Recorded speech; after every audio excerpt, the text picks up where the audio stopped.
So today we're talking about like what makes people stop content and like what makes you potentially stop the scroll, whether it's like video, text, etc. I have some things that come to mind, but do you guys have anything that, for example, maybe like stakes comes to mind? Like if you have like really high stakes, I'm probably more apt to watch something if you're about to lose some money or gain some money. That always tickles me the right way, for lack of better words. But what about your guys' thoughts?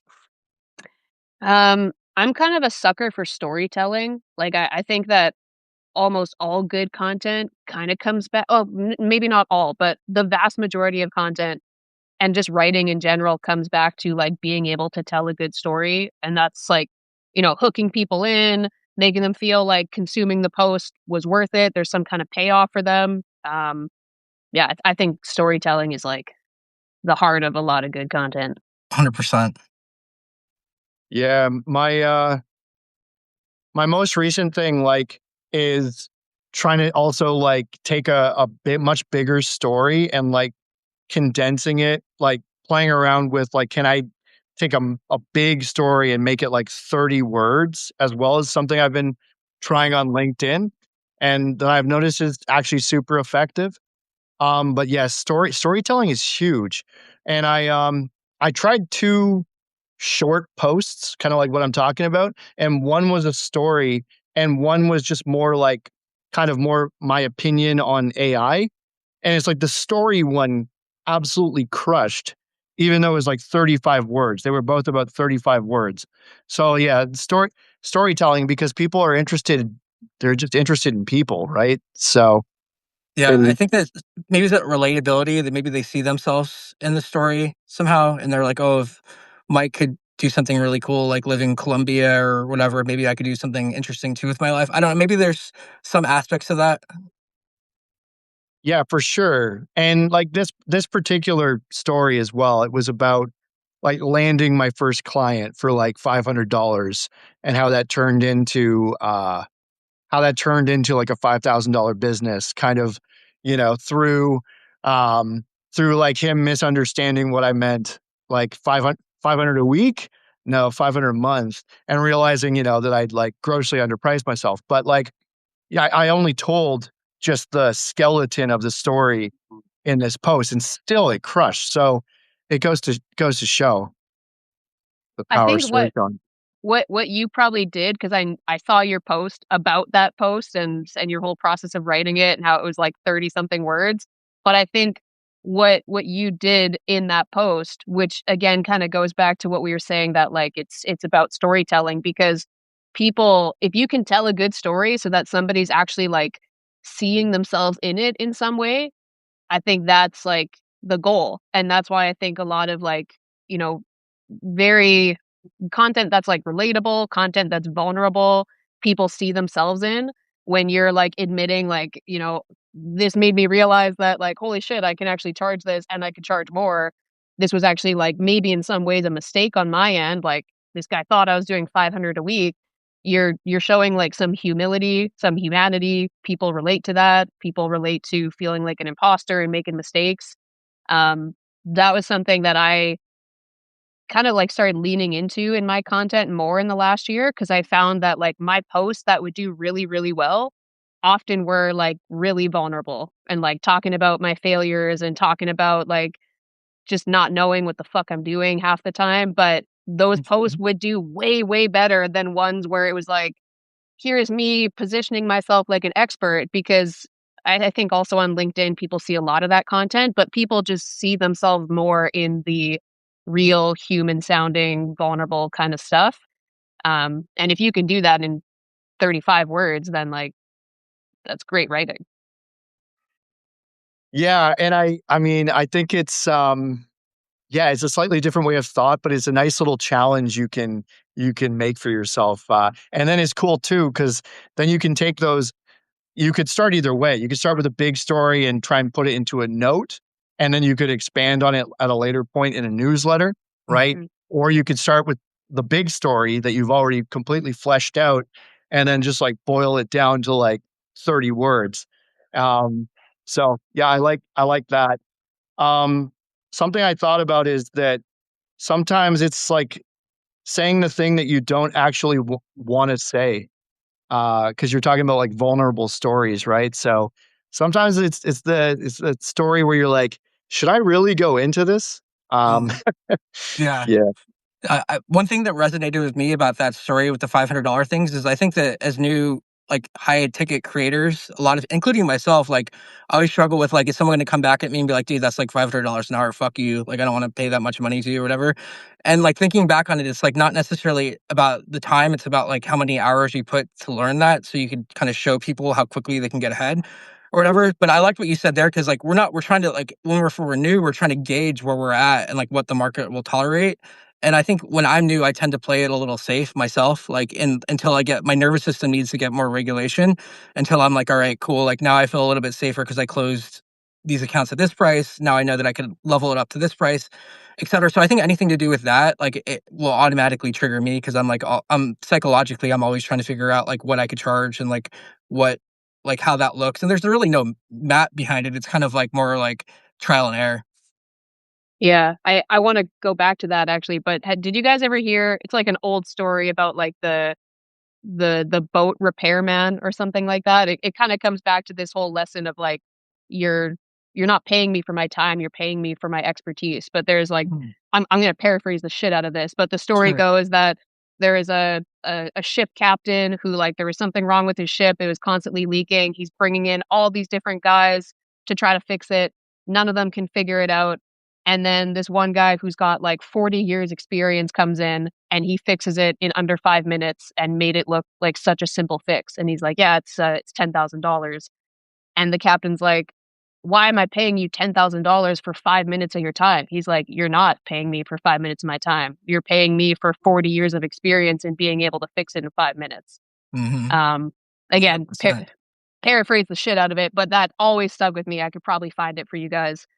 But I think like, you made a post about this earlier this week, Jer, and I think I commented on it because it's not about like, oh, I'm paying you this much for this many hours. It's like, no, you're paying me this much because I have all this expertise. I'm really dedicated to this craft and I'm taking all of this time and mental energy off of you. Yep. And like, if you honestly don't think it's worth that, then like that's cool. Be willing to walk away. But oh no, I can't remember what else you said that I was gonna touch on. But yeah, that's my rant. That's In good the though. boat story, I wonder. Oh, are you talking about Jeremy's post? Yeah. Yeah. In the boat story, was there any element of it being, well, like, this is your boat, so what happens if it sinks? Like this is something Mhm. pretty serious, right? So, Mhm. but yeah, no, that's good. I've noticed some of the stories that I've been digging up more recently are much older stories for me. Like they're stuff from like 10 years ago. Mm. Because some of the best stories are more when you were like really finding your way. Like you were between, like you were switching, you were trying to bridge out of the 9 to 5, or I just thought of this other story yesterday that's like I would have never thought to speak about this story because with LinkedIn, I feel like you sometimes these stories just don't occur to you that this could be like valuable for somebody because maybe you're thinking too much from that business lens. So I found that Substack has been interesting for me in that way because it's making me think outside the box more and be more open to talking about weird stories. Like the time I worked at this sketchy advertising company that like was like everything they were doing was legal, but it was just so morally wrong, right?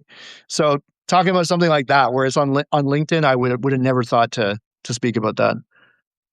Yeah, I think it's because Substack probably has more depth than LinkedIn. Like everyone, I feel like on LinkedIn is like kind of scared and ever playing it scared on the timeline because there's like I think we've talked about this before. There's too many people that are like either investors or your clients, or there's too many people of interest that make it so that you can't really talk properly.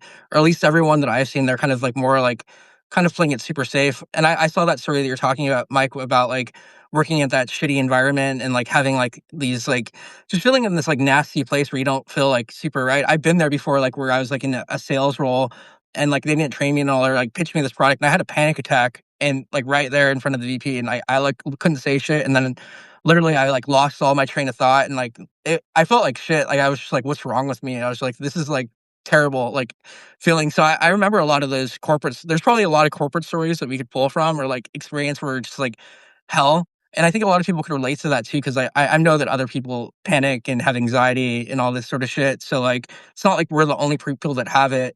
And then I think on the other side, you always just see all these people talking about like, I don't know, I just made like $8 million on a Saturday, and all this other shit, and you're like, oh fuck, like that is just so far ahead from where I'm at right now that it doesn't relate either. So it's kind of like a nice balance, I think, when you see people that are just normal and real, that are like coming into it with like normal, not crazy things, but just aspirational, but not so far ahead that you're like, oh wow, I can't relate to that.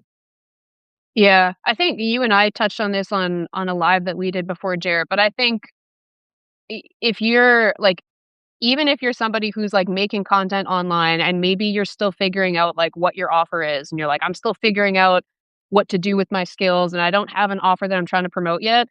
I still think that even if you're not making content around your offer, you can be making content around like your character. And like, you could talk about experiences you've had or like what you learned in different sales roles. And you're just kind of showing people like the way your mind works, the way you approach business, the way you approach life. Because as you start making more content, and then when you put out an offer, there's probably a lot of people that will want to work with you, not necessarily because they think that you're like the best in the world at this skill, but because they're like, hey, I see you're offering this and I've been following you for a while and I really fuck with the way you approach business. Like Yeah. they see your character because people care about that just as much as they care about the skills that you bring to the table. So I think there's something to be said for sharing that content about like things you're learning, lessons you've learned in business, like being a little bit vulnerable with it and like talking about your mistakes because it makes people relate to you. And at the end of the day, people are going to hire your service, yes, but they're hiring you first and foremost. What other things Yeah. like going back to just like, does it have to be like a big, it doesn't seem like it has to be a big monumental story. How do you go about remembering some of these stories from the past, I suppose? Like is there like you kind of just like ask your higher self, for lack of better words, like, hey, like tell me some stories from my past and let them bubble up or whatever, or is there like actual, like how do you guys go about thinking about, and what's up, Jack, for being on the call? We appreciate you. Yeah. For That's me, a lot of time, it's like it's epiphanies, man. Like, they like, lately, it's been epiphanies that come to me, and it's like, "Man, yeah, like, I would've, like, never thought, or I haven't thought about making turning this one into a piece of content," right? So I've been going, like, a little bit more into, like, left field, with and digging up stories I just, yeah, haven't touched on yet. And going back, like 10 years, because I started seeing people on Substack, um, where they're sharing stuff that's, like, very recent for them. Like, they're going through different struggles and that right now, and I'm like, yeah, to talk about that particular phase of my journey, I'd have to go back like 10 or 11 years. And that's what made me think to even do that and bring up stories of like the time I said, like that $500 restaurant client, right? I have to go back like 10 years to dig up that story. But so for me, it's very cool digging up these stories that I didn't think about while being on LinkedIn. Yeah, I think it's just lessons learned for me. Like lessons you learn along the way of like how you want to do things. Because I think like we've all had different like sales roles or some kind of sales experience. And this is funny that you're talking about epiphanies, Mike, because I feel like I had an epiphany about this yesterday, and I was like, oh, there's a story to tell here somewhere. Haven't like totally fleshed it out yet, but I think that being in some kind of sales role does teach you manipulation in a way. Like you learn if you want to get really good at sales, you have to kind of start learning about like human behavior and tone and energy and how to talk to people and how you say things. And I think there's a reason why sales is kind of like people think that salespeople are manipulative because they absolutely can be. Because when you have that many conversations with people and you learn about human behavior, you can learn how to manipulate people a little bit. But the difference is some people get into those roles and they realize, I don't want to do it this way. I don't want to be manipulative. So it's like you start learning the skill and then you decide, do I want to be that way though? Um, and I feel like that was a big thing for me in a sales role, because the way that I learned sales was like a very kind of, for lack of a better term, like a very like masculine way of selling, of like, doing the hard sell, like kind of putting pressure on people, like scripted objection handling and the whole like act now or you're going to lose it. And I just found like it could work. And there were people on the team that, did really well and they made it work. But I was like, I don't want to do it this way though. Like if somebody doesn't honestly seem like they want to do this or they see the value in it, I'm not going to take my time to like convince them. Um, so I think that in sales, like you do kind of learn those skills and how to like more or less like handle people. But then there comes a point where you decide, do I want to do it this way though, or do I want to maybe be the example of how you can do it differently? So that was a very big like business lesson for me. That's actually what my story, the one I'm probably going to turn into a newsletter like today, that's what that story is about, because I started at this sketchy advertising company, and like literally the sales manager at that company would tell the sales reps, like, be an asshole to the gatekeeper, do whatever it takes to get through to the decision maker. Like it, like, and I'm not exaggerating at all. He like literally said, be an asshole, be rude to them, whatever, right? Um, and I'm like, I'm not gonna hang around here, even if there is this big promise of like high commissions and stuff like this. And the the thing that was sort of that completely flipped it for me was there was one day where they played this call recording for us, and they're like, okay, like they wanted to like mock this CEO on the other end of the call. They're like, you guys have to hear this. This guy was such a loser or whatever, right? And they play this call recording, and it's like this nervous sales rep that they'd had like maybe a couple months prior or whatever, and she's pitching this CEO, and he says to her after her pitch, and I used to also recommend just like absolutely just blast the decision maker or the CEO on the other end of the line. Like, don't even let them speak, just like 60 seconds, whatever, just pitching, not asking if, they're interested in the service or anything like that. And so she goes through it. And at the end, he's like, this must be so hard for you to do all day. He's like, that script, he's like, who wrote that script for you? And he wasn't even being that much of an asshole. It's like he actually genuinely seemed like he almost wanted to help her a little bit. He was almost consoling. Like, this must be so brutal doing this all day, right? Like, he's like, that script is horrible. You never asked me at any point if I'm even interested in the product or service. You didn't qualify me at all. You just like just pitch the whole way through. He's like, if you send me that script, I'll rewrite it for you. Like, but he was so kind of like calm, cool, and kind of like nice about it. Like, regardless, I'm in that moment. These guys are like, yeah, like what a fucking loser this guy. Like, and I'm like, I thought to myself, I'm like, I respect the guy on the other end of this line more than I respect you guys, And after that day, I'm like, I quit. So that's exactly what that story is about, is that also the realization that there's companies who technically are legal, but they're just like so morally bankrupt that like you may, if you're in a position like that, or you start some role at a place, you might have to ask yourself, am I morally okay with continuing in this job? And that's what it was for me. So I can't work with companies like that. Sorry, and this truck just pulled up behind me, so I'll get off here in a second. But in Mammoth, I was there last weekend, and this reminded me of just like kind of offers. Like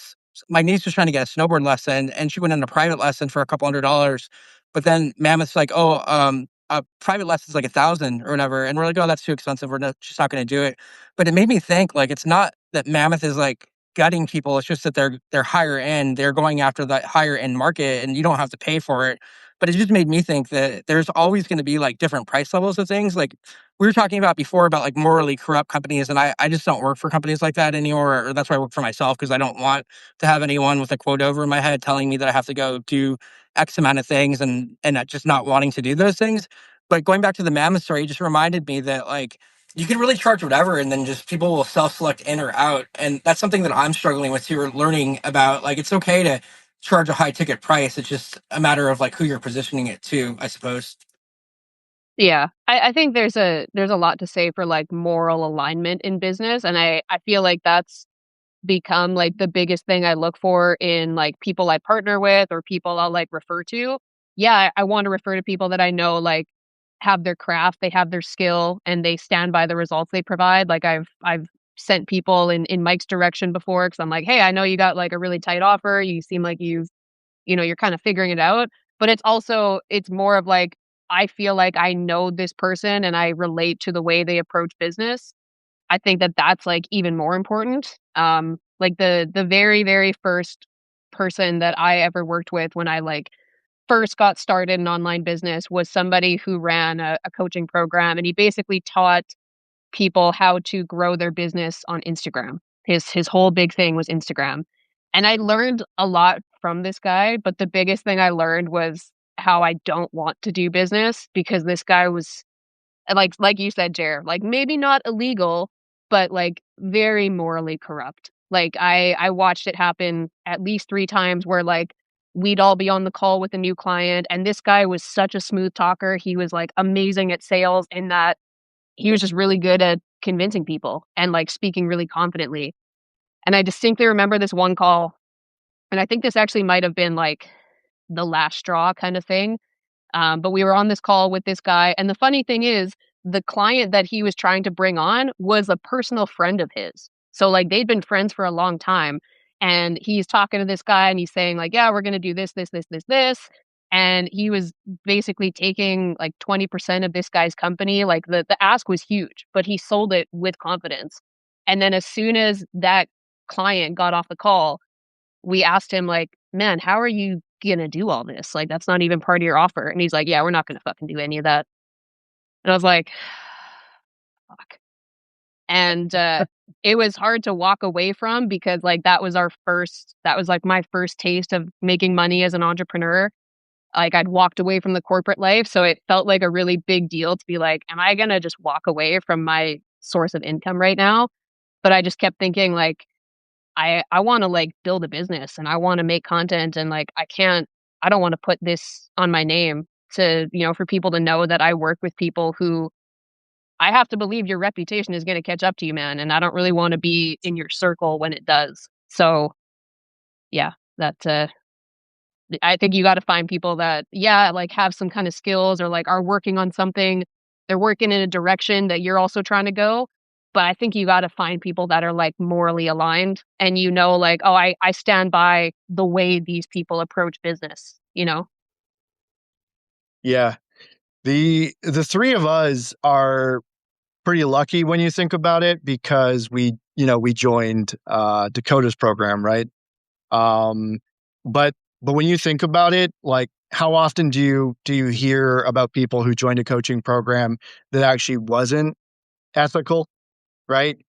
Um, and it's interesting too because, say, with that program, like, look how many good people have come into that program. So it also goes to show that, like, because those guys are ethical and actually want people to do well in this, like, it has attracted so many good people. Um, yeah, so interesting how that works. Mhm. Yeah, I was really attracted to Dakota's style because he just seemed like a nice person. Like he like looked like he was having fun, like a good time. Didn't take himself too seriously, but was very like at the same time strategic and very smart and like really good at storytelling. And there was something about him that was very magnetic. And I love the fact that I did join it and met all you guys and everyone else because now it doesn't feel so lonely building. Because like the biggest problem I was having building by myself was just like not having any friends or like not having anyone to like bounce ideas off and then just sort of like stuck in my head at times because I'm like, am I charging not enough? Am I charging too much? Like just not enough. Like it's just like me and like AI like having conversations or whatever. But it's so much easier when like you have like your peers going, oh, you're charging too little, you're not charging enough, da da da da da. Because then it's kind of like, all right, like it's other people are telling if other people are telling you this and there's other signals, then you kind of have to listen at some sort of point and be like, maybe I'm the one, maybe I'm the problem. Maybe I need to like work on my self-esteem or my confidence or whatever. Yeah, yeah. I made a post about this like this week, and I was specifically thinking about like you two and these couple calls we've had because I was actually like looking forward to this call just because it's fun to like bounce shit off of people that are on similar paths and like you can kind of all be there to support each other and kind of bounce ideas. But yeah, I think when you find people that are like kind of moving in a similar direction and you can see that like they're really dedicated to their journey and they approach it with a similar like integrity as you do, it's just so much easier and so much more fun than figuring it out by yourself. Because I think there's so much in business that if you are taking that route of like, I'm just going to figure this out on my own, there's just so much like overthinking that comes with it and like imposter syndrome. And sometimes all you need is to hear another person say, like, oh, yeah, we're doing something similar. Like, this is what I'm doing. This is what I charge for it. And it just gives you that context to be like, okay, so I'm not too like out to lunch with with my offer then. But that was actually one of the things that I thought of when I was like thinking about this call that I thought would be cool to ask you. And maybe this is like a good segue into what we plan to talk about today. But when it came to like building your guys' offers that you guys have now, how did you what was that thought process like in determining how much you wanted to charge for your service? Well, yeah, for me, and it's interesting too. Yeah, the idea of not having a community at this point is kind of almost a little strange to me. Yeah, because I've just had community now for so long. Obviously, Growth Ghosts has been a big part of that. But even before then, when I was in restaurant marketing, there was different programs I was in, or I had different buddies. Like I took this one guy under my wing, and then like he kind of became my like unofficial business partner. We were never like business partners, but we would just do so much work together. Um, but yeah, for me, in terms of like pricing for my ghostwriting offer, I guess it was a lot of it kind of came from the community, understanding what you could charge and that kind of thing. Uh, yeah. So yeah, how about yourself? For me, I backed into it, I suppose, by like, all right, like if I can, I don't want like more than like 10, say clients, 10 or 15. So each of those clients needs to be like at least $1,000 or more, say 1,000 to 1,500 to 2 grand or something like that. Because at the end of the day, like I kind of like, I don't want to be in a situation where I'm grinding the shit out of myself, like white knuckling it to get my job done. I'd rather have fewer people that are more committed, that are fully showing up, that are like really going to rock it. And I don't necessarily think that it's a amount of hours that you're spending with them. It's just the amount of like, I don't know if they're gonna get like 36 videos in like 6 months or whatever. That's a transformation where they're like, okay, now I feel comfortable on video. And I'm okay if they like walk away at that point. And like I'm not trying to like have them for a customer forever. I'm down if they want to stay on board, and some of them will stay on board. But I'm also okay with like doing like 6-month contracts and like kind of transformations in that way. I think it'll work out that way, but for me, I think it's kinda like this balance of, like, enough money where I'm, like, fully supporting myself and living a really nice life, but at the same time, also, like, not killing myself to go and deliver a million different things. Because I think it could be really easy, like, I'm not really in the ghostwriting business, but I could see it getting really easy even in my business. Okay, like, 6 videos is not enough, I need to do, like, 20 or whatever, and then all of a sudden, I'm just, like, competing on, like, how many videos it is instead of, like, alright, like, the is visibility a $100,000 problem? Is it $1 million problem? It's probably a $5 million problem if you have the right person in front of you, right? It could be more. It just really depends on like who you're talking to and like what like who the, and what fields they're playing in essentially. So like I started thinking about like Dakota brings this up all the time. Don't work with rope people. And I think a lot of the times when you're new, like you'll take whatever you can, and you should take whatever you can. And I worked for free in the beginning to like do like my first couple projects. But now I think I'm getting to the point where I'm like, I'm trying to get from a place of less fear and a place of more abundance and a place of like more like, all right, I don't need that many people. I just need the right people. And they'll also get better transformations, I think, if you're dealing with the right people. Yeah, I think it's for me, it was kind of a combination of understanding like the market value of the services you charge. Because obviously I don't think that you should look at what other people are charging and then be like, oh, okay, I'll just charge less because then that's just a race to the bottom. But I think there is value in understanding like what the market value is of the service you're providing to kind of have just like a reference point. And then I think if you combine that with like what you want your work and lifestyle to look like if you kind of break down, okay, I want to make this much a month, that means I need to either get this many clients or like doing a kind of breakdown for yourself of just like what you want your business to look like. And then combining that with a reference point of like, what do people charge for services like this and for the results that I provide? I think that'll kind of give you an idea of like where you want your price points to be. But I think the bottom line is just like having a investment that you actually stand by. And we talked about this on the last call too. Like, if somebody asks you like, well, why do you charge what you charge for your service? Being able to just give them straight up reasons like, yeah, because I put this much energy into it. I don't know. I'm blanking on different reasons right now. But I think if you combine those two things, like a rough idea of market value and then what you want that work to look like how many clients do you want to work with at a time? Because you might find like, okay, if I want to make 10K a month, I would rather that come from 4 to 5 clients than 10 clients because I'm going to give those 4 to 5 clients a way better result than I will if I have 10. And just knowing what that looks like for you so that not that you have to like be prepared to justify your price, but just so you can like rationalize it for yourself and like honestly stand by it because it honestly makes sense to you. Have you gotten that question on a sales call? Like, why do you charge this much? I've gotten it before on sales calls for sure, yeah. Like even, Yeah. like with like that program that we were talking about last week doing those sales calls, it's really funny that sometimes people hear the investment and they're like, "Wow, that's amazing, like, that's so reasonable."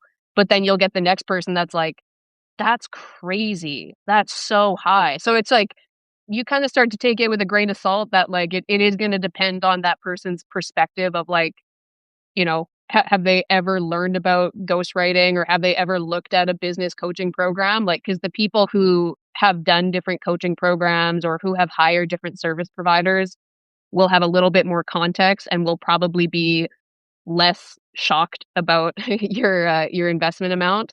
But yeah, I've gotten all kinds of different reactions, not to my personal offer because that's like very, very new, but for other things that I've been a part of, yeah.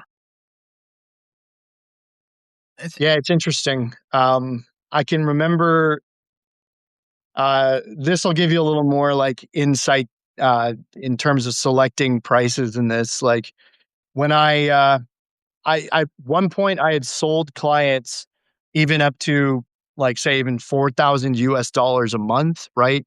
For Twitter. But then when I got on LinkedIn and once I started, you know, trying to really get clients from that platform and launch like an offer and that kind of thing, I did like immediately the first thing I did is I lowered the price because I really had no idea. I'm like, what kind of money is out there on LinkedIn? I don't know. I don't feel like I've really seen what's out there on LinkedIn, even though statistically speaking, like people on LinkedIn make more money and like, or 76% of people on LinkedIn make over like this amount and all of this. So, but I'm like, I need to test this for myself and see. And I just felt like even just taking $1,500 off of the price made sense. And there was different things too, because like on Twitter, we used to do more. We would do more short form content. You'd be doing like 3 tweets a day, and then like maybe 8 or 12 threads a month. So there was kind of a higher volume of tweets and stuff. So for that reason, I'm like, yeah, let's just price it at 2,500, see how the market reacts to that, and yeah. So Mhm. I think it's partly just like testing the market too, right? I think when I was newer, like I would get into this phase of like, oh, like I was so confused on like what to price that it made it was really hard to figure out just even like, okay, I'm going to put my foot in the sand here and see what happens. But I think Hermosi says that, like, like if someone keeps on, if you do 10 prices at like, say, 3 grand and you keep on getting rejected or whatever, like you got to kind of analyze who's your target. Is it the right ICP? And if all those questions are answered correctly, then it's like, okay, if these are my targets, then maybe there is something wrong potentially with my price. But my mom actually, she's retired now, but she was a high end hairstylist, and she would charge a shitload of money, like on, it'd be like $300-400 for like color and like a cut or whatever. And people would get right in her face and be like, "This is way too much money. How do you expect people to pay for this or whatever?" She's like, "You don't have to come to me, and you're paying for my skill. Like you're paying for my professionalism and my level of skill and the amount of hours that I've done to get this good, essentially." And I think a lot of it too is like not a lot of people are studying like content and writing and stories and frameworks as much as we are and obsessing about these things. So I think that the thing that we're bringing is that we're bringing in that like obsession into their business, which makes them money. So I think that they're not going to be nearly as good at it as us, unless for whatever reason that's what they do or enjoy doing for a living, which that's our business. So Yeah, I think that kind of like your mom's example goes back to like the boat story of like, hey, you don't have to come to me if you think this is like totally ridiculous for you to pay to get your hair done. Like, there's probably 100 other hairstylists within walking distance of this place that you could go to. Um, but I think too, there's like when you have been doing something for a while and you've developed some kind of level of expertise around it, and I don't mean in that like you necessarily consider yourself an expert, but you're like, I've gotten clients, I've gotten people results. I know that there are people out there who will happily pay this and they're happy with the return they get from it. It gives you way more conviction to then just stand by that price, because if somebody else is like kind of insulting it and saying like, "Oh, it's ridiculous. How can you charge that?" The straight up answer is because I have people who pay that. And I think it like again, it comes back to what I said before of like, if you know that like, for example, if your service is $2,000 a month and you know that you mainly target people who, have established businesses, they're maybe like a coach or a consultant or service provider, they're making over 20K a month, and you kind of do that math in your head that you're like, for that type of person, this offer would make sense because it's a percentage of what they make in a month. And if you get enough clients and you know like who your ideal client is and like how their business is doing, and you know that your offer fits into that well, it gives you way more conviction when you do get those people that are kind of like insulting you or saying like, "That's ridiculous. How can you charge that?" It's like, well, I have clients that happily pay that and they're really happy with the results. And having less clients allows me to focus more on the clients that I already have. And I don't really want to be working all day, every single day. So I intentionally take less clients so that I can give them more of my energy and still have energy for myself. Yeah. Like there's actually also I had a mentor who one of his main things is helping agency owners charge more, basically. Charge more high ticket. And he like really reframed why charging more is actually a lot of the time also just more ethical. Because let's look at like just even like practically, like even if we look at the numbers of if you sell say a $2,000 service, or let's say it's a 2,000 or even a $1,500 ghostwriting service, right? And but you live in like the States or you live in Canada, um, and you start to factor in things like, let's say you pay a writer, like you'd be lucky if you could find some writer, maybe that you pay $400 or something for the posts for the month, right? So that's one thing. Then there's different software. Then there's a graphic designer and all this, right? Now, you're probably you're gonna at $1,500 a month, you're gonna have to find ways to cut corners. You like legit, you are going to have to find some ways to cut corners. Maybe you're outsourcing the writing to like another country where if you're paying like a writer, say in like India or Pakistan or like the Philippines, that if you pay them like $400, that's great for them. Like that's a ton of money, right? But you're not going to be able to, for example, hire like, um, maybe a writer from the UK or the US I'm not saying that you couldn't find a great writer from India, Pakistan, the Philippines in this, but like, if we're speaking about like somebody with like where English is the first language, all of this. So like at a certain point, you might have to like sacrifice and cut corners just to even make it work at 1500. So it's actually like often like less ethical to charge less because you're yeah, you can't provide as good of a service because you can't go also with higher ticket people for fulfillment, right? So yeah, it's actually more ethical to charge more. Um, but as long as you're selling to the right people, because you can't go to somebody who's making like $10,000 a month, $15,000 a month, even $20,000 a month and say, my service is $4,000 a month, $5,000 a month. That's a quarter of their business, even if they're making, $20,000 revenue, right? So, There's yeah, there's something to be said about perception too, and like if it's too low, you're people almost wonder like it's going to be shitty quality, and like I don't know why, but there's this perception of like when it's priced right, it feels like in the right zone where like oh that makes sense why it would cost that much because this X, Y, and Z or whatever, and I don't know what that is, but I do know that like if you go in too low, then you end up almost commoditizing yourself, and then they also for some odd reason want more too. It's like a weird like thing where people tend to be more difficult when they have less more to lose, I suppose. So I think it is a lot about targeting, like Mike said, like making sure that there's enough, I guess, revenue in their business model to afford extra services like this. Yeah, that's a good way to think about it. And I think like what you just described there, Mike, from your mentor is like basically hit the nail on the head of what I was trying to say. You just said it way better. Like it just comes back to like you I actually gotta thank standing him by for that. your yeah, yeah. But like you actually standing by your offer. But that's a really good way to frame it is like if you're trying to charge so little that charging that amount is forcing you to spread yourself thin because you need way more clients in order to be able to build your business and get by, then like you're probably not serving those clients as best as you could. As if you said, okay, I'm going to raise my price by $1,000 or whatever, so I can take on less clients, so I can focus more on the clients I have, so I can get them better results and they're really happy with the service.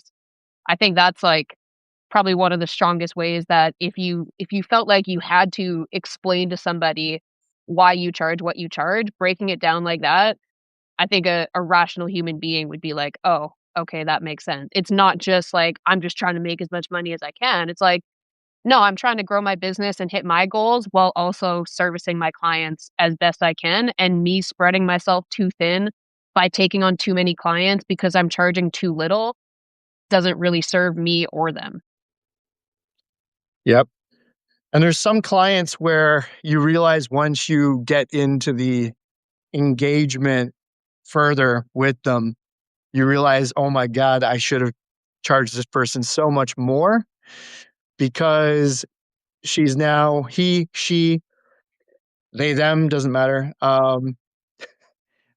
This person is texting me every single day with questions. And I'm thinking about this one particular client that I had where I was actually having one of my best months in business ever, but I had like just a such a motley crew of different clients. I had like to get to like that whatever like 20,000 a month or whatever. It was like I had a $1,500 client, I had a $2,000 client, I had a $2,500 client, I had a $3,000 client, and then all together that got me up to there. But like, yeah, I had one of the clients I had was this woman. She was like, she's paying me $2,000 a month, and she was texting me almost every day, like 5 days out of the week.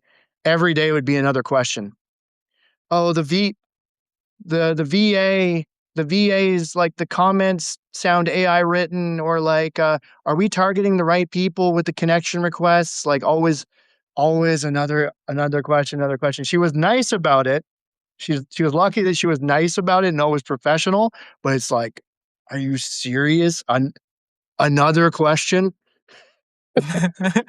Yeah, that actually does scare me about some clients. And You actually kind of made me realize, I don't know, Mike, you made me realize that I could fire them too. Like, I don't necessarily have to work with them. So that was kind of like my pressure release valve. Cause like in my mind, like, I'm like, I want to stay away from those types of people, but you can't necessarily know what you're getting into. But I guess it does give me solace to know that I can just fire them if I really need to. Not that I want to fire anyone, but if they're going to be a pain in the ass and kind of like make it so that they're doubting, they're you had mentioned it, I think, on our last call. If people let you cook, you're gonna do so much better. But as soon as they start like wanting to like be the sous chef or whatever, and then like question everything that you do or whatever, then it starts becoming very taxing. Yeah, and there's kind of two types of people that can be like that. There definitely are those people that think they know better and they will kind of more or less try to like tell you what to do, and those are the people that I think are easier to fire because you're like you just they don't have like respect for your work or what they've hired you to do.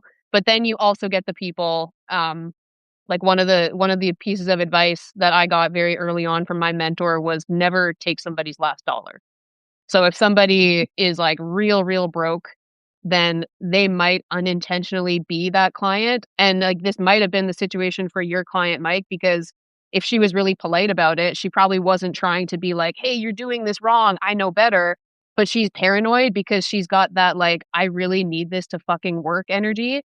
And those people are also very hard to work with. I would say in some ways even harder because you like feel bad for them and you want to do well for them. But if somebody's Yeah. got that energy of like, hey, I'm like questioning everything because like I'm just really worried about this not working, and they're hitting you with like a million questions, it's not that you're like, hey, stop asking me questions because I don't want to explain this to you. It's okay, I'm getting kind of concerned about the amount of questions you're asking because I'm getting the feeling that you really don't trust that I know what I'm doing here or that this is going to work because you like really desperately need this to work, and like I'm not here to take your last dollar, man. Like, you know?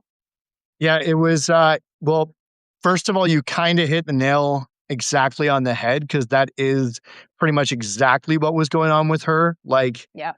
she had this whole, like, book launch and all this, and she was, like, an executive leadership coach, but she wasn't doing the executive leadership coaching anymore. She was mostly focused on this book, and, like, a book launch, that's,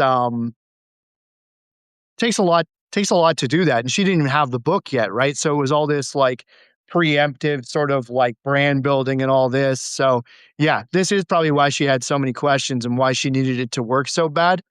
Uh, yeah, and the weird thing is too, like, I believe that she actually really did see me as an expert. Like, I have an email screenshot from her where she said that she was like over the moon happy with the content and all of this, right? But she still had all these like little tedious questions, right? Um, yeah. What do you guys think about? I've been thinking about this a lot lately about like scarcity mindset and abundance mindset. And I think that when you're in sales and high ticket offers, you kind of have to have that abundance mindset. Obviously, like after your basic needs are met, it's a little bit harder when you're not making enough money to cover yourself and like you're scrambling. And I get that. Like do whatever you can at that point to make shit happen or whatever, like until there's a baseline. But I think after that baseline's there, you really owe it to yourself to like just charge what you're worth and find the people and being okay saying no. And you never know too, because people could be trying to like fuck with you on the price just because that's how they are. They're just negotiators and they like getting in your face about like fucking with you. And I've had people like that in my life or whatever. Well, they'll try to like get you lower on the price for whatever reason just because they like to negotiate. So thoughts on that, like on like just more of like a abundance mindset. I know that you guys probably have it as well, but like I have to go back and forth and remind myself to have that. So Yeah. sometimes Oh, the go ahead, Mike. abundance mindset um, is established or achieved by first of all stacking some lower ticket clients. Is We kind of talked about that on the last call a little bit, but it's like kind of like what you were saying in the beginning. It's like, yeah, if you need to just go out there and it's like it's your first go trading client or if it's your first video client or whatever, it's like, yeah, take that $1,000 per month client, right? 1,000, 1,500, stack a few of those before you immediately just start trying to charge like $3,000 out of nowhere, right? I don't care how many life coaches you hired and stuff like this. Like you're probably you'd be probably a lot be a lot easier for you to mentally feel okay and comfortable with those numbers, those higher ticket numbers, if you've like worked your way up and kind of feel like you earned it more. And it's easier to have the abundance mindset when you're actually in abundance, even if that is like for lower ticket clients at like somewhere between $1,000 and $2,000 or something. Yeah, I'm a very big believer in like the energy that you put out is the energy that you'll get back. So like I feel like I had a scarcity mindset for like probably the first couple years of online business because like you just start to see money differently when you're like trying to make it on your own and you become like fully in control of the amount of income you earn. I think a lot of people's like limiting beliefs around money start to surface when you start to work for yourself. So that's kind of like a journey in itself. But I think that ultimately, like an abundance mindset, like the simplest way to put it is just knowing that there's almost an endless amount of money in the world and there's almost an endless amount of opportunities. And I think when you kind of step into more of like a growth mindset of like, okay, what can I learn from this? How can I move forward? Okay, that thing didn't work, but like I took something from it. And you always start to think of like how everything you're doing is kind of just helping you on your next step. I think that's like the segue into an abundance mindset because it's really like you've said it already on this call, Jeremy, like when you know that like, okay, if this client is just awful, I could just let this client go because there's an abundance of people out there who need what I offer. I think it's really hard to instill that in somebody who's like barely making rent this month. Like I Yep. think there are people who have a scarcity mindset because of where they are in life. And obviously, you know, everybody's got their shit, but I mean, I've also talked to a lot of people who are in a situation like that where they're like, yeah, I'm like paycheck to paycheck right now. But like, I literally was on a call this morning with a guy who's fucking 19 years old. He was in and out of the foster system, like never met his parents. He's 18 and he and his girlfriend like have a baby. And like, so in many ways, he's had like a tough life. You know, he has a lot of reasons why he could make excuses for, you know, why he is where he is or whatever. But probably at the most growth-minded 19-year-old I've ever met. 'Cause he's like, "Yeah, I've tried some different things and like, you know, I definitely got scammed on one thing, but you know, that's my bad. I should have researched them more and like I know that I'm going to do this even if it takes me 15 years to figure out how to build my own business. Like I'm down to do that. Like so what? I'll be, you know, 30 something. I'm good with that. I just want to learn and I don't want to get scammed again." And like he just had like an epic amount of like self-honesty and self-responsibility for a 19-year-old, and I was like, "Fuck yeah, man. I'm so stoked for you." But he said like I'm paycheck to paycheck right now, like we have a baby. I would love to, you know, marry my girlfriend and I just want to get us out of this situation. And like he even though he was in a scarcity place, you could tell that he had, maybe it happened recently, but he had a growth mindset where he's like, I know I can do this. I know there's money in the world to be made. There's people I can help. I just need somebody to show me how. And I think that's kind of the difference when you see that there's opportunity and you see that you can just learn how to take a piece of it. Because I think when people have a scarcity mindset, it's you can kind of see it because they'll say things like they say things that make it seem like there's a limited amount of money and like they can't get any. And that's just not the truth, you know? Yeah. Mindset, I think, is also not like it's not some fixed thing. It's not like, "Oh, yeah, I once had, like, a really good mindset, and I'm just gonna continue to have that, like, forever." It can really fluctuate, like, I can think, like, myself, like, there's times I've had a better mindset too. Like, I'm not saying my mindset is, like, bad right now, but I've had, like there's been times I've been, like, so in abundance, right? Where I just that's all I see is opportunity, opportunity, opportunity, right? And that's just the only thing that exists in my mind is just how much opportunity there is out there, right? So, yeah, it's not something that is, like, fixed. It definitely fluctuates, right? So it's something you definitely have to like work at and sort of remind yourself of as well. But that that guy was 19, right? Mhm. I think that kid's going to be massively successful I think because so too. at 19, just thinking that way and like being like ready to like join a coaching program, even though like you're paycheck to paycheck, and even though like he's got this like girlfriend, they're about to have a kid and all this, like in a way, like I almost think that that's kind of an advantage too, like because that might be the thing that actually pushes him as well. Uh, so he's going to be like pretty set up, and yeah, it could work out really well for him. So did he join the program or? He did. Yep, he did. Nice. Cool. The one thing that I'm realizing too is that like I feel like I'm kind of like in the valley of entrepreneurship right now. I haven't quite like made it to like where I want to go yet, and I'm in like this zone where like you could easily starve out and die, for lack of better words. Like, because like it's like a lot of people quit here because it's like the feedback loops aren't quite there yet. A lot of people don't like instant gratification and all these sort of things. And I know from like learning music and all sorts of other things and getting good at snowboarding, there's a certain level of discipline and like hours that need to happen in order for you to get like these results that happen way later. So the way I'm kind of looking at it now is like when I do start making a shitload of money, I want to save a lot of it and invest most of it so that I never have to worry about money again. I'd like to get to the point where I never have to even work again because I have so much money in investments that I don't have to work and I choose to work because I want to help people. I'm not at all close to there at all yet, but I realize that like I don't want to be one of those people either that starts making a shitload of money and starts blowing it all on stupid shit. Like I'd rather like I have land in like Asheville, North Carolina that I bought that I'm going to be building a house on and like things like that. I'd rather build assets and like accumulate Bitcoin and things like that and then become wealthy, not because I like need to flex on people, but just because I know how shitty it is not having money and not being the type of person that ever wants to be like, hey, I need help or whatever. Like I hate asking for people for help. So to me, I think that it's a good reminder, like when you're there to like really, at least the way I'm thinking about it is setting myself up for the future to like never think about that shit again. And like I even did some like DMs yesterday, I did like 15 DMs yesterday, 15 the day before. And those are like really hard because like at the end of the day, you don't know if they're gonna work, they're draining or whatever.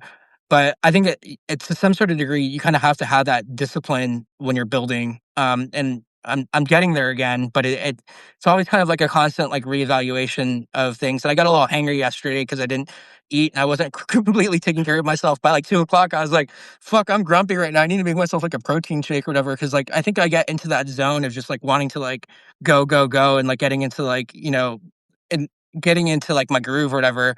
But I also need to learn how to like sit back and take care of myself so that I'm optimizing my brain. Your brain runs on glucose or whatever.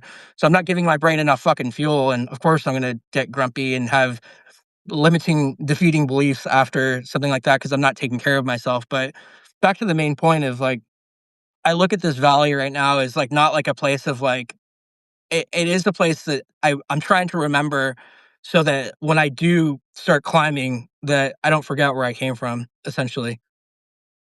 It's interesting to hear that you feel like you're in a valley right now, Jared, because like I mean, obviously I have a bit of like an inside perspective on what you're doing, but I'm also an outsider of, what's going on in your brain. But like from where I stand, I think it seems to me like you're gaining momentum. Like you figured out how to put your skills into an offer. You have people that you're offering it to. You have people that are coming to you from your content.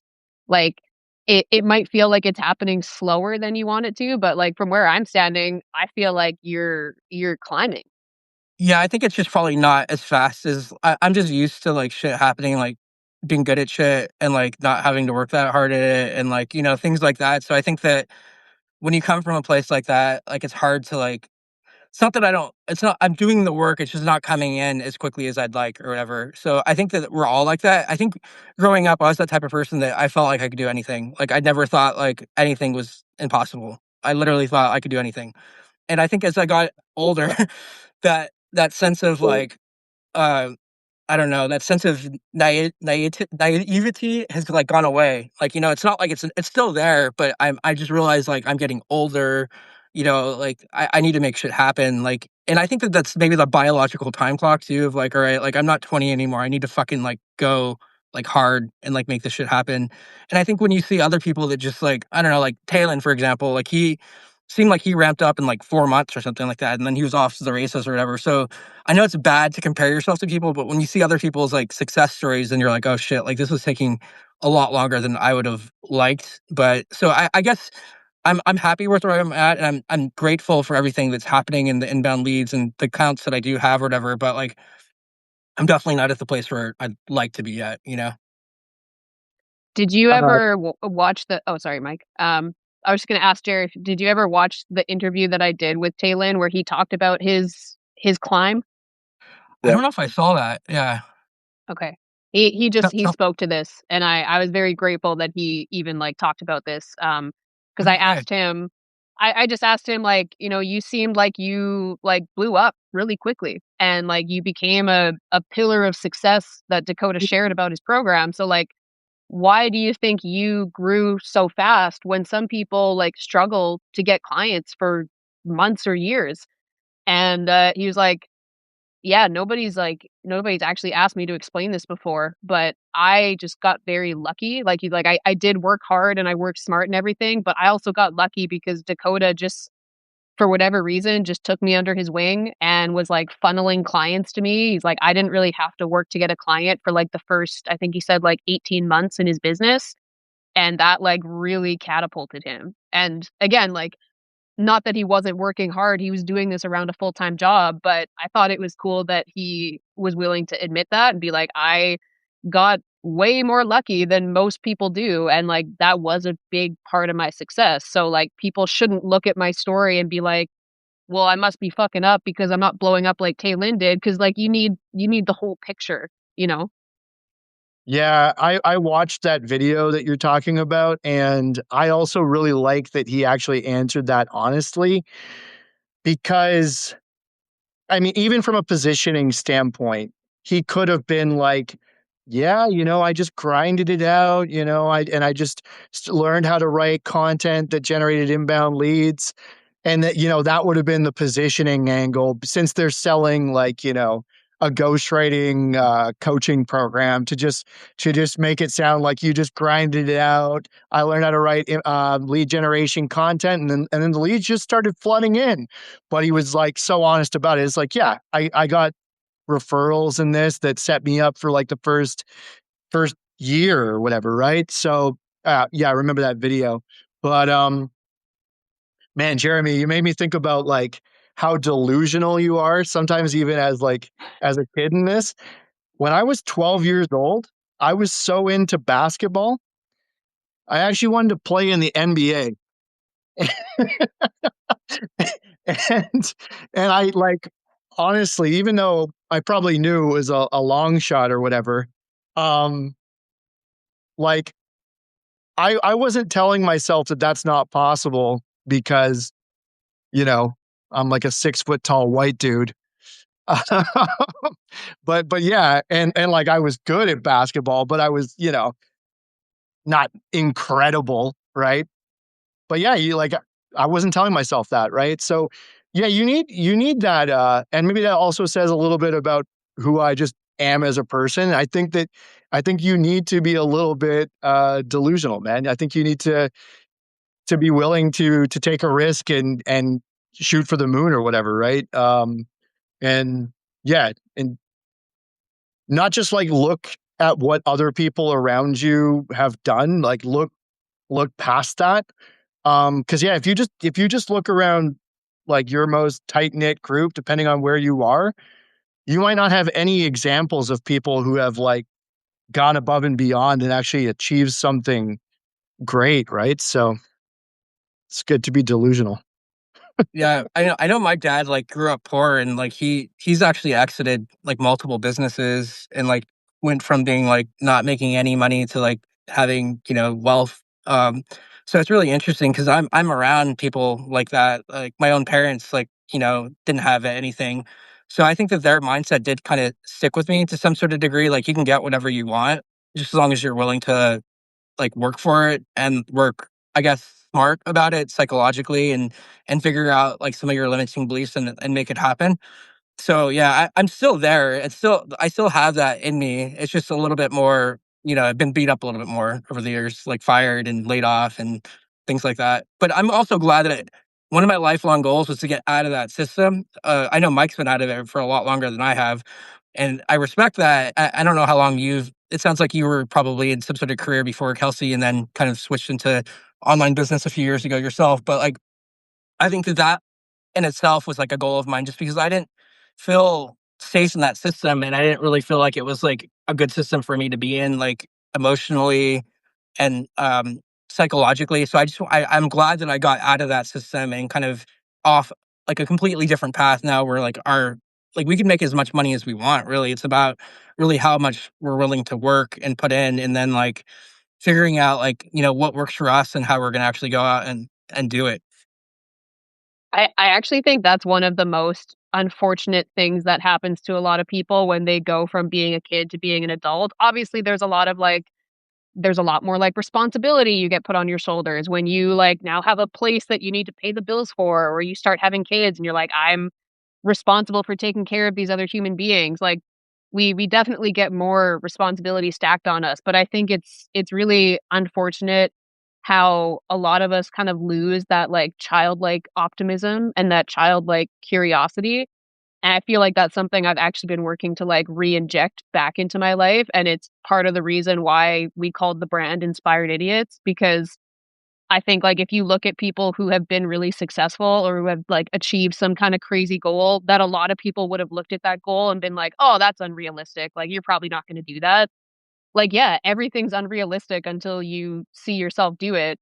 But I think you kind of have to, like Mike said, you have to be a little bit delusional and just have that kind of mindset of like, yeah, I've never done this before. So like it does feel unrealistic in a way, but I know that it's possible and I know people do crazy shit all the time and I have to just be willing to approach it like an inspired idiot and just know that like I'm gonna feel like I don't know what I'm doing, but I'm just gonna let that inspiration or those limitless possibilities kind of carry me.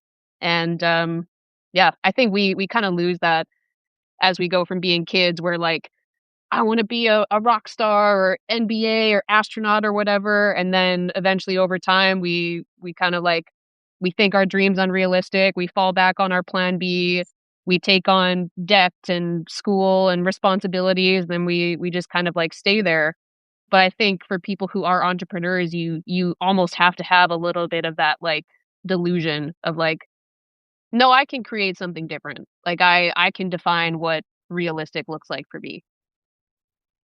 How do you guys feel about like plan A versus plan B? Because something I just thought about there is that I think I've always been a plan A guy, even though, because I just talked about like the NBA, right?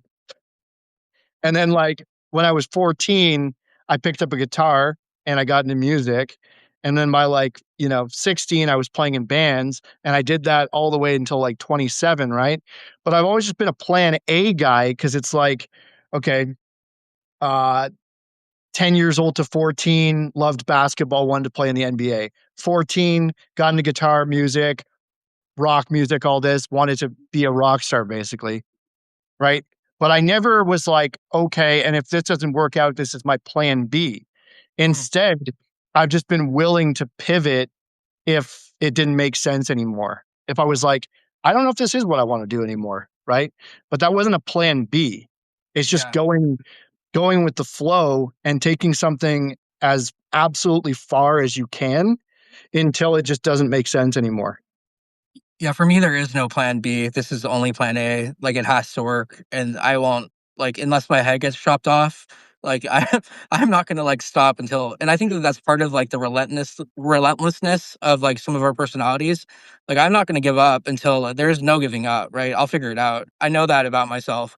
But I think there's that saying of like burning the bridges and swimming to shore. Like, that's the way my mind thinks. Like, fuck it, I'm gonna burn this bridge and just and I've already talked so much shit about corporate America that I don't even think I can go back there because like all the shit that I've talked on LinkedIn, like people are not going to want to hire me. So like, I think to some sort of degree, like it's yeah, there is no other option to but to make this work. So I'm with you, Mike, on like no plan B. Yeah, I've had that same thought about myself. I'm like, fuck, even if I ever wanted to go back to a job, I don't think I could because an employer would look at my content and within 5 seconds they'd be like, "Oh, this girl is unhireable." And in a way, that's a really good thing because I have officially burnt those bridges. But I agree with you, Jeremy. I think again, like going back to like when I talk to people who want to start their own business, if people are talking to me about like a plan B or they seem like they're kind of planning their exit before they're even in, I'll just tell them like, yeah, man, you don't sound like you're ready to join. And it's not that you can't be a logical thinker in that way, but I think there's something to be said for that. Like if you're kind of looking for the exit sign before you're even through the entryway, I mean, like you're not even betting on your own success here. And like if you're not thinking that you're actually going to stick with it, like you're already kind of planning for like, okay, well, what am I going to do when this doesn't work though? Like it goes back to what we were talking about last week. Like it's probably not going to work for you if you're walking in already like looking for the exit sign.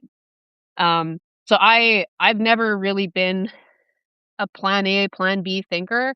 I'm more of a like, okay, this is what we're trying to do. This is how we attack it. We're just gonna figure it out as we go. And like if it all goes to shit and blows up in our face, then like we'll just pivot from there. But I think it's just about like knowing what bigger journey you're on and like how committed you are to that journey. Because I'm sure like we all have, income goals and stuff that we're trying to hit, but we also just have like a certain type of lifestyle that we're trying to build. And I think when it comes to that, like what you want your life to look like, I don't think you should have a plan B. Yeah. I also think that, like, right now with, like, the internet, like, where we're at with, like, Substack, LinkedIn, like, this creator economy thing, like, the Dakota Robertsons and the Dan Coes of the world have already proven that it could be done. So us, it's kinda like we're, like, following paths that they've already cut, but kind of doing our own thing in that. So I think that I tend to play in places that are kind of up and coming, and I like that we're playing in a economy, the creator economy that's completely new and completely fresh, and like you can carve your own path. So I think that window of opportunity is it's not going to be like not that it's to say that it won't be forever, but I think that right now it's like a really good opportunity, especially for where we're at and like where we're at in this game. So, like, I realize that, like, we're in a very special time right now, and I think that the faster we, like, establish ourselves and to be known for, like, a certain thing, the quicker our success is gonna be compounding, in the future. Yep. And I think about that whole like plan B thing as well.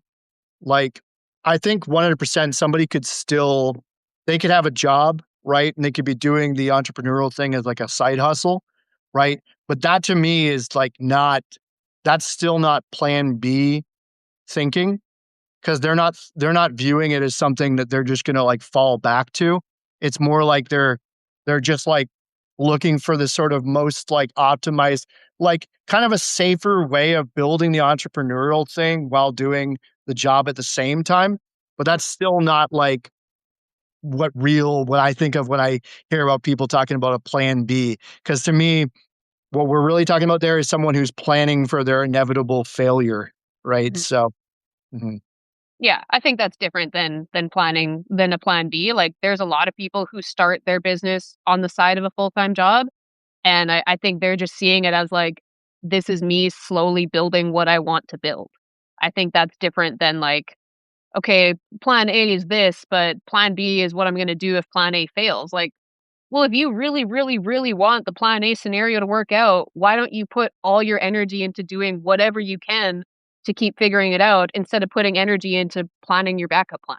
Like that's again, I think like the energy you put out into the world is what you get back. And I think there is some validity to like we are the creators of our own experience. And I think being an entrepreneur or like, achieving any big goal is always going to come back to like you actually trusting you to follow through with what you say you're going to do. So if you're saying like, yeah, I want this life, I want to make my own money, I want to be able to travel, I know I want my life to look like this, then you need to trust yourself that you're actually going to hold yourself accountable to getting there. Because if you don't even trust yourself that you're going to figure it out, then that's probably where the plan B planning is coming from. There's something to be said about something between, like, a belief and a conviction, right? Like, we all have a belief, but once you're like, "I have a conviction that this shit's gonna happen," that that's I think what happened with me is I was a podcast producer at my last role, and I ended up getting canned, and they were okay with me like working, doing my thing on the side, and that worked out pretty well for like a time period. But as soon as they like fired me, I was like, all right, this is it. Like, there's no like turning back. This is like my opportunity just to say fuck it and like and make this happen.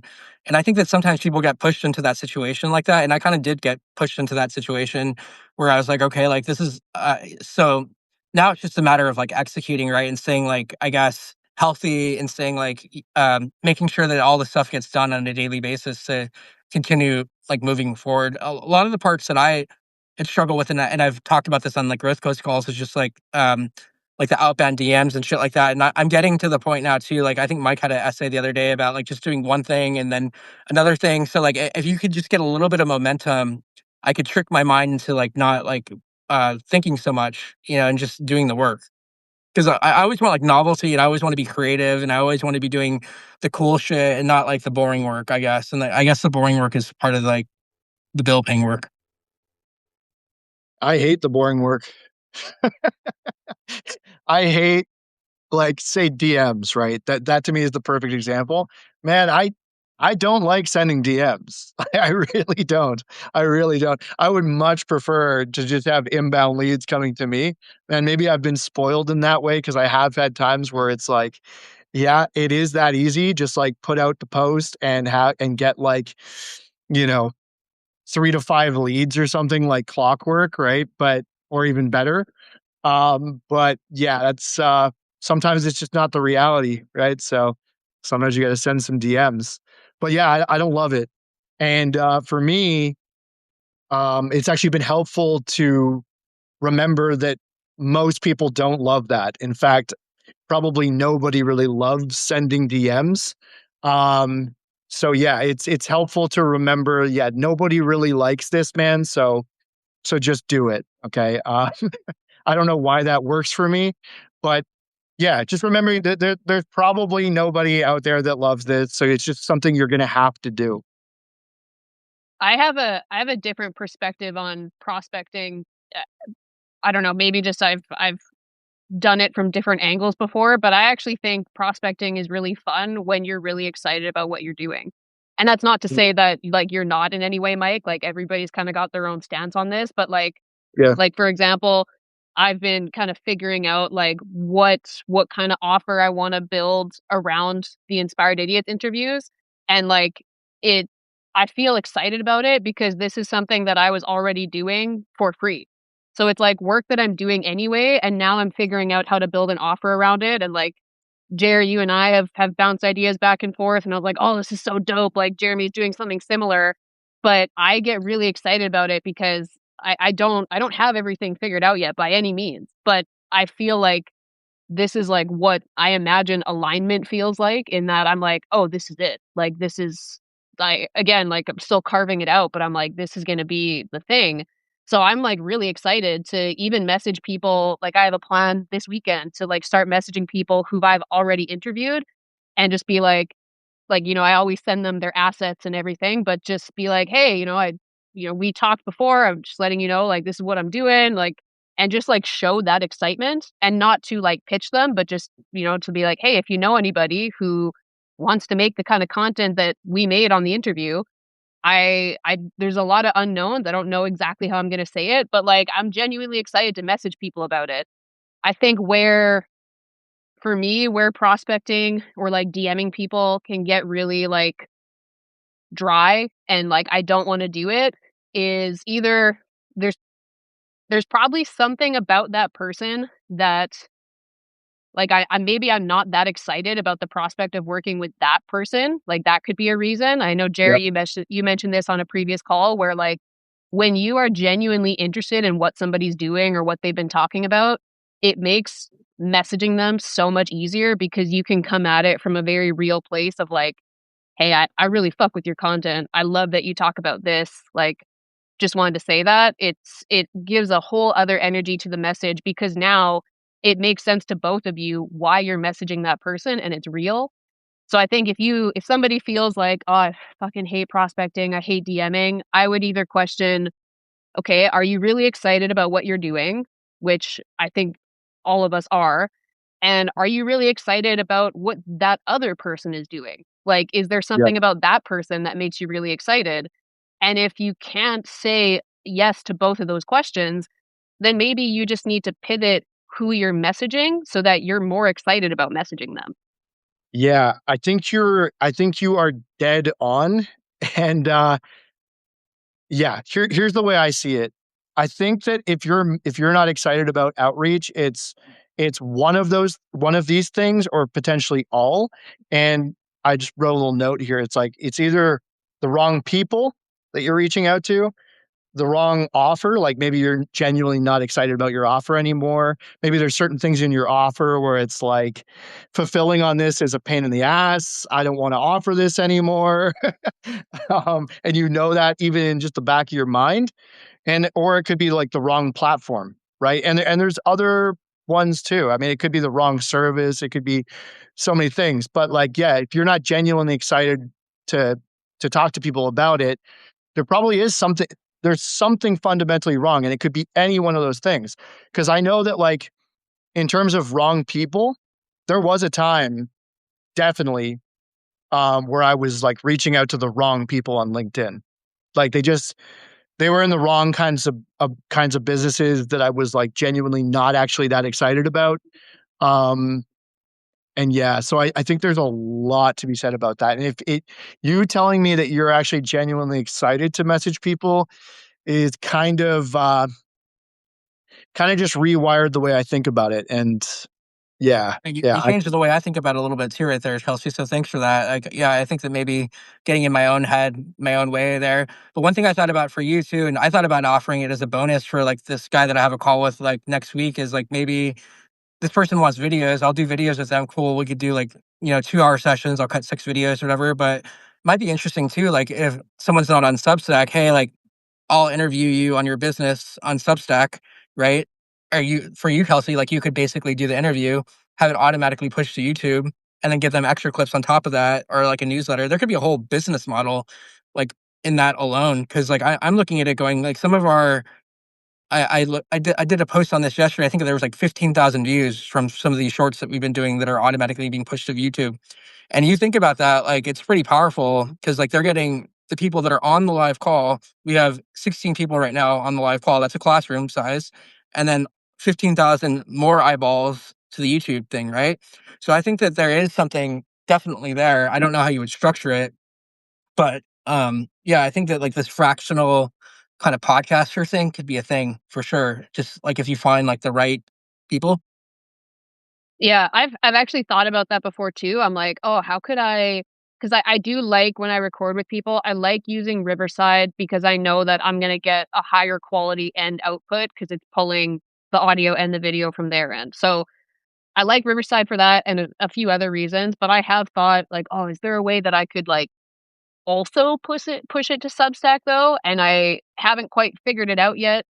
Maybe I'm just not this tech savvy when it comes to video, but obviously if I'm recording with them and they're using Riverside, they I mean, I guess that unless they got their phone going and and we had 2 separate setups, like, I'm recording with them on my computer, but then I'm also simultaneously recording on the phone.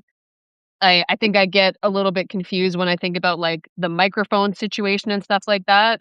Also, I think you guys can correct me if I'm wrong here. I think you have to have a Substack account in order to do Substack Lives, or You am have to I have at wrong? least 10 followers too. That is a little bit of a kink too. Yeah, yeah. oh yeah, So then yeah. then I'm putting another barrier on, like, if I want and that could be an add-on maybe, that's maybe not part of the core offer, but if I wanna do Substack Lives with people, they need to be on Substack, so that could make sense for some people, but these are all part of the things I'm ironing out, and, I think, like, with the offer right now, I'm in a place where I'm like, "'Kay, I think I need to stop trying to anticipate all the things and stop trying to plan, like, what all the bonuses or add-ons could be, and I think I just need to, like, start having these conversations and just start offering it to people and then know that I'm gonna, like it's gonna refine and evolve as we go, but I think there's something to be said for kinda calling yourself on, like, "Okay, am I preparing or am I, like, over anticipating the shit out of this, and I just need to start putting it out there." I think there is a way using an SMTP thing to go live from Riverside and then push it to YouTube to Substack. I would imagine Substack's algorithm would still cut up the things like it does for us. I'm not sure. I haven't tested it yet, but that was something that I was going to test. So I don't know if you have the live version of Riverside, but that's something you could potentially look into because Mhm. and then also like, hit up Ahad or something. Like he's part of our community. I'm sure that he'd help you out with that, like a little thing or whatever. He's probably take him 5 minutes. He's freaking that guy's like his brain is like crazy with like engineering. So I think that like stuff like that, like we have the resources now in our group that we could figure this type of stuff out easily. Nice. Yeah. Yeah, that'd be cool. Yeah. Sometimes I'm almost surprised that there hasn't been like some super agency just created like out of the community we're in. But it tends to not work like that, right? It'd be too many cooks in the kitchen. Uh, too many Maybe it'll people be us. getting, yeah, who knows? I was thinking though, sometimes it's about going back to like a minimum viable product. Like even though you've been in the game maybe for a while, it's about like, yeah, what's the simplest form of this product, right? And not worrying about like how many different bonuses or extra features you're going to include and all this, right? Because yeah, when my agency was kind of at its peak and stuff, the service I was offering was so like robust and stuff. We were doing like commenting for the client, connection requests, all this stuff, right? It's like quite the production. But a part of me, I think if I'm thinking about getting excited about sending DMs again, part of it would be like simplifying my service. So it's not just this bloated service where you got like a VA writing comments with AI just to make it work. Like some things are just not like that, for example, trying to do comments for CEOs and founders. It's like, it's not really a very easy service to fulfill because how do you fulfill on that and have it sound like them and be authentic to them? It's the complete opposite of authentic, right? So that's something that even myself, I think that I need to remove. Yeah. Yeah, it seems hard. Yeah. I, I got about 10 more minutes, so maybe you guys want to go live again next Friday at the same time? Is that good for you guys both? And if so, Mikey, feel Actually, for free. Do me, for me, it probably won't be. It won't be. But maybe we could do it. Want to do it Thursday? Do earlier in the week? you want to do it Thursday? Thursday, I got a flight. Wednesday? Yeah, maybe like Tuesday or Wednesday. Yeah, I'm down. If you guys just message me in the group chat after this, and I'll set up the time on Wednesday, whatever works for both of us. And then thinking on what you guys want to talk about next week, is there anything in particular? I mean, maybe we could talk a little bit more about your offer if you want to, Kelsey, because I think your offer is interesting. And I don't know. I think that figuring out how to price it is all. I'm curious to see how Mike would price that because, like, I don't know, like, how I would price that either because it seems like you don't really have anyone to look at. Like, that's the problem when, like, you're doing cool shit. You don't really have anyone to go look at and, like, go, like, study. I don't know of anyone that's really doing that. I don't know if you would be okay with doing that yourself too, Kelsey, like talking about it. Yeah, I'm down to talk about. I mean, I know going into the call today, we had a whole plan for talking about content and like how you pick good clips and how you pick good content, and then we just talked Not about what we all talked this about other at all. shit. But I feel like it was a good call. I got some good stuff out of it. I feel like we'll get some good clips out of it. So that's awesome. But yeah, I'm down to do it next week and talk more about content and building a content offer and how you decipher good content. Um, and yeah, I could do Wednesdays are usually pretty good for me. So Yeah, just let me know whatever time works for you guys both, and I'll get it set up. But yeah, I'm going to actually meet up with this lady that already kind of like confirmed that she's going to work with me on some videos, and I'm just taking her out to lunch, like using the old sales hat from back in the day of like, hey, like the law of reciprocity, like, hey, I'll buy you lunch, and I don't really give a fuck if she doesn't show up. I mean, if she doesn't like become a client either, it's just like I just know that like if you lead like with the right thing, she already wants to work with me or whatever. So it's just more of like just like a nice thing to do. I suppose, but it's a weird thing too, though, because like I feel like I don't know if you guys are like super social, but like that it takes a lot of energy for me to go out there and do that for whatever reason. When I'm in the moment, I'm fine, but the thought of the meta is always fucks with me a little bit, like the thought of being social and all that shit. Even though I'm a social person, but just going out to like I don't know, like a networking event. There was one networking event like earlier last year that I went to. I drove all the way to Long Beach to meet this lady, and then I left after like 5 minutes because like I got anxiety and just didn't want to be around like a bunch of people I didn't know or whatever. So It's always so much better when you actually get into the situation. Sometimes you have to go force yourself to do something like a networking event, right? It 100%, it's that, like, you gotta force yourself to do it, but then once you're there, you're like, "Okay, this is sweet." But yeah, good for you, man. The in-person meeting, just like the good old days. yeah, no I love it. kidding. Well, anyways, I'll let Dolomite say bye to you both. I love it. He was on the whole call. He was. Wow. All right. Well, I'll see you guys on Wednesday then. All Awesome. right. All Thanks right. for See you guys. joining, everybody. Bye. Bye. Bye, everyone.